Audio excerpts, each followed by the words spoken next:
1 minute he was playing walking football, a game to help the over-50s keep fit.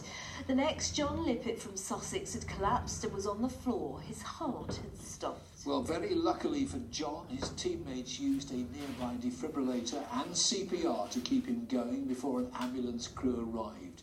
John, who's 74, says there is no doubt the device saved his life. Yes, and he says all public places should have a defibrillator as a matter of urgency. With his story, Chloe Oliver. We're all out there watching, everybody's playing the game. You're just stood here, waiting for the ball coming down towards you. Suddenly, you drop.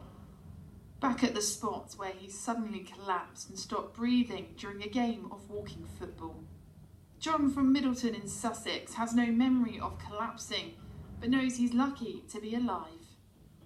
If they hadn't have had a defibrillator, I probably wouldn't be talking here now. The fact that they'd had a lady in to give them training on CPR and the use of the defibrillator, and it's quite possible that what happened to me that day could have happened outside somewhere. I could have been walking my dog and it would have happened and there would have been nobody there. So I owe everything to this place, really. Watching from the sidelines, it was only John's third time of playing when it happened, but he says it hasn't put him off, with his doctor even recommending the sport to aid his recovery. He's more determined than ever to get back on the pitch, playing amongst those who saved his life. Phil saw him fall and shouted to me. I thought he was just saying, there's a player behind me, go and mark him. And I turned around and John was on the floor, ran over, put him in the recovery position. And Phil came over and started CPR. We shouted for an ambulance, didn't we? Yeah, the defibrillator came. Yeah. And there's no doubt the defibrillator brought John back to life. So it was, we then carry on the CPR. Very easy with the defibrillator, it talks you through it. It tells you how to put the pads on. It then talks to you and says, more CPR, continue CPR, and gives you the rhythm you should be doing it.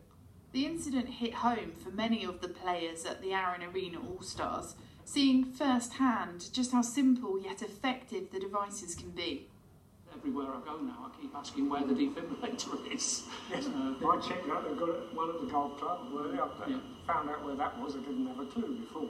But it certainly helped that there's been another course here as well, and everyone was keen to make sure that they had an idea of what to do. The actual defibrillator they used, I understand. I've never seen one before. Luckily for John and his wife Pauline, he was metered from a defibrillator when he collapsed. Now he wants people to realise the difference a defibrillator can make in the face of life and death. Chloe Oliver, ITV News, Ford. What an amazing story. John there, saved by the quick reaction of others. And in the studio with us now, Sally Holmes, a community responder for South East Coast Ambulance. Sally, welcome. And you showed how to the very people who managed to save John's life, didn't you? Yes, I was asked by someone that goes to Arun Walking Football Club if I could go along because they had a new defibrillator, and I went along and basically showed them how to do CPR and made them familiar with how to use the defibrillator. And then a few months later, I got an email saying they'd saved someone's life. I was thrilled. You were fantastic. Lots of communities have defibrillators, but how easy are they to use? Well, you can do no harm with a defibrillator unless you hit someone over the head with it. When you open it up, it basically tells you what to do. So some defibrillators come on automatically when you open them, and others, there is an on button, and you press the on button and it will tell you exactly what you need to do next. And it is so important that more people are trained how to use them. Yes, I can't stress the importance enough of bystander CPR, because the sooner someone does CPR and gets a defibrillator, the more likely that person is to survive. So it's something we call the chain of survival, and basically it's about early recognition, recognising that this person's not breathing, early CPR, getting on that chest. There's 10 to 15 minutes worth of oxygen in that blood, so it's about getting it to the brain, early defibrillation, and then post-resuscitation care, which is down to the hospital. And obviously, very first thing, call an ambulance. How would we know where to find our nearest defibrillator? Well, when you dial 999, if there's one nearby, they will tell you, and if it's in a coded box, they'll give you the code to get it out as well. Sally, you are literally a lifesaver. Well done. My pleasure. Thank you. Thank you.